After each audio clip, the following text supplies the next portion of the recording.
Berdiri, memberi salam. Selamat pagi, Ibu Arvita. Oke. Selamat pagi anak-anak. Good morning. Ciao hao. Ke Surabaya naik kapal layar. Saya melamun teringat sebuah hikayat. Hari ini kita akan belajar memerankan isi cerita rakyat. Untuk kompetensi dasar kali ini adalah memerankan isi cerita rakyat, fabel atau legenda yang dibaca atau didengar. Tujuan pembelajaran kita kali ini, setelah menyimak cerita rakyat, fabel atau legenda, kalian dapat memerankan cerita tersebut menggunakan media wayang tokoh dengan lafal, intonasi, dan artikulasi yang tepat.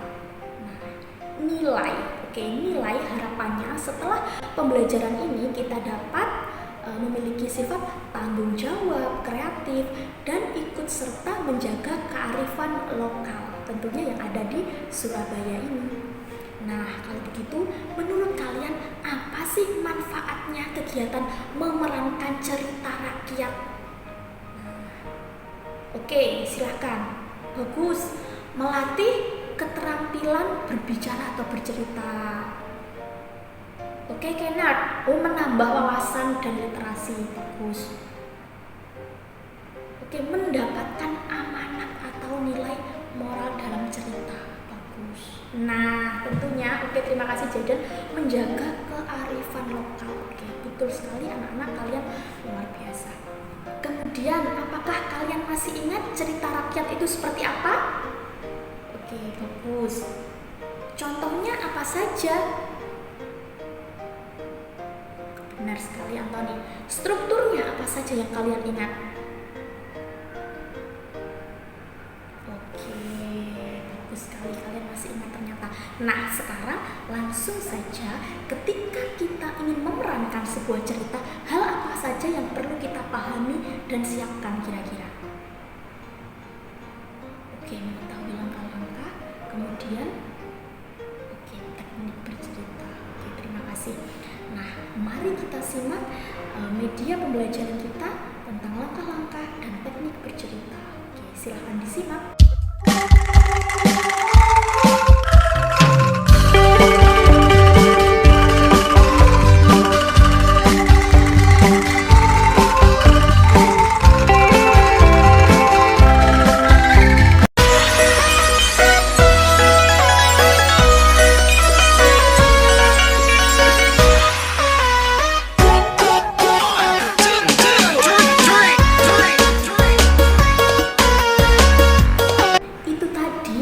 Pembelajaran kita hari ini. Nah, melalui TikTok kita juga dapat menggunakannya sebagai media pembelajaran.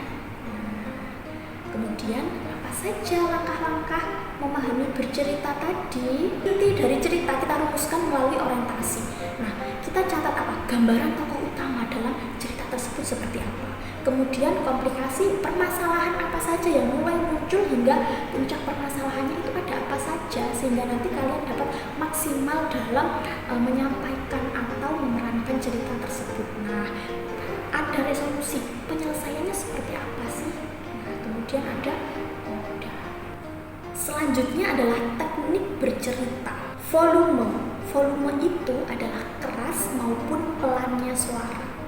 Kemudian intonasi. Nah, intonasi ini adalah tinggi rendahnya nada sesuai dengan suasana yang terjadi dalam cerita tersebut. Misalkan dikisahkan ada tokoh yang minta tolong. Nah, kira-kira nadanya yang sesuai ketika minta tolong itu apakah seperti yang saya contohkan nomor 1 atau yang nomor 2? Tolong bantu aku. Itu yang pertama. Yang kedua, tolong bantu aku. Nah, kira-kira kalian dapat menentukan ketika seseorang ketakutan atau minta tolong, nah kira-kira yang masuk yang mana, yang cocok. Nah, kalian bisa menentukan sendiri. Kemudian kita lanjut pada artikulasi. Artikulasi yaitu kejelasan pengucapan setiap kata dan kalimat. A, I, U, E, O-nya harus jelas. Alat peraga. Nah, biasanya kan ada ekspresi. Nah, ekspresi kita ganti dengan alat peraga. Tentunya kalian sesuaikan tokohnya siapa saja,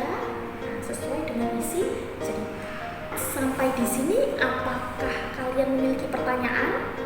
Oke, Jaden. Ya, alat peraga sudah Ibu unggah pada Google Classroom. Oke, betul sekali. Kalian print, kalian cetak, kemudian beri tongkat penyangga. Bu Vita akan memberikan contoh cara memerankan cerita rakyat dengan media wayang tokoh. Kalian simak baik-baik ya. Legenda Surabaya. Dahulu di lautan luas sering terjadi perkelahian antara hiu sura dengan buaya baya. Mereka berkelahi hanya karena memperebutkan mangsa. Keduanya sama-sama kuat, sama-sama tangkas, dan sama-sama cerdik, sama-sama ganas, dan sama-sama rakus. Sudah berkali-kali mereka berkelahi, belum pernah ada yang menang ataupun yang kalah. Akhirnya mereka mengadakan kesepakatan. Hai Sura, mengapa kamu melanggar peraturan yang telah kita sepakati berdua? Mengapa kamu berani memasuki sungai yang merupakan wilayah kekuasaanku?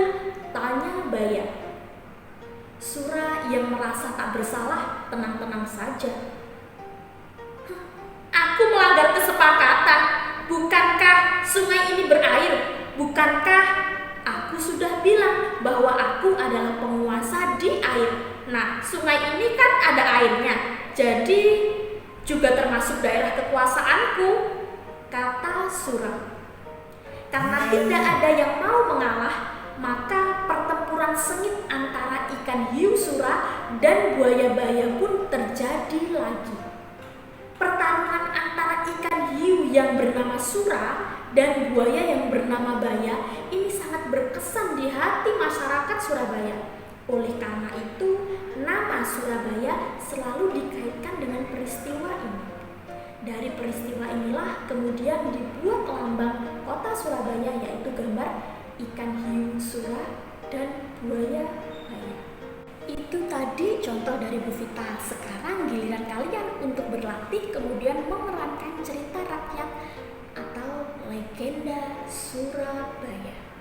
Legenda Surabaya. Dahulu di lautan luas sering terjadi perkelahian antara ikan hiu Sura dengan buaya baya.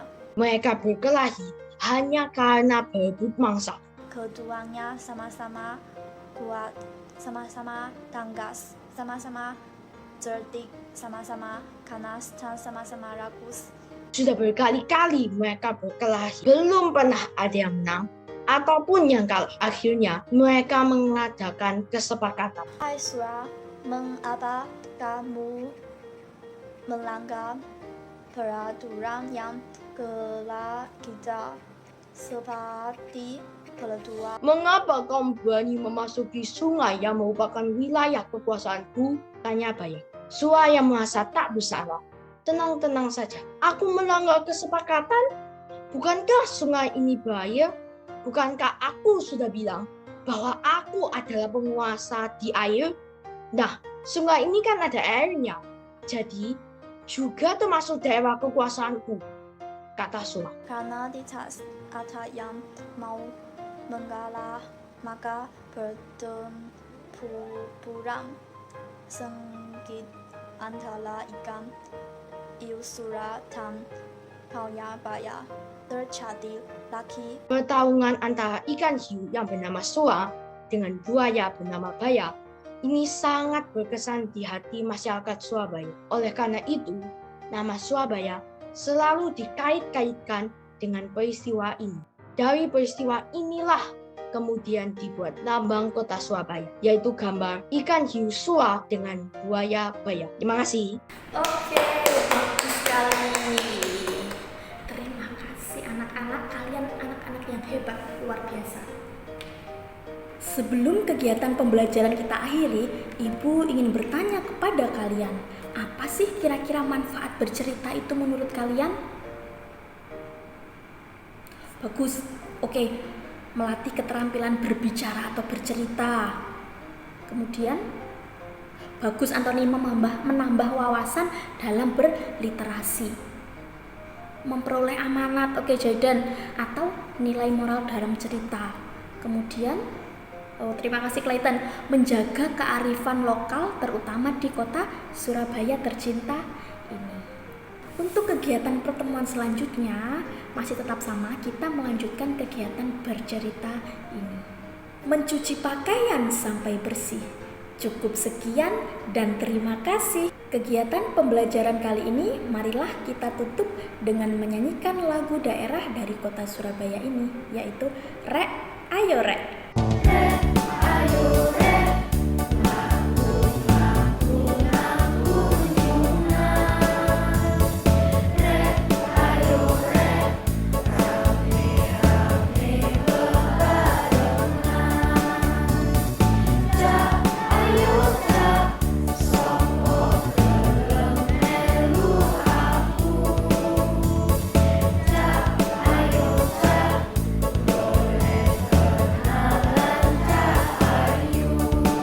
Terima kasih dan sampai jumpa Ibu Arvita.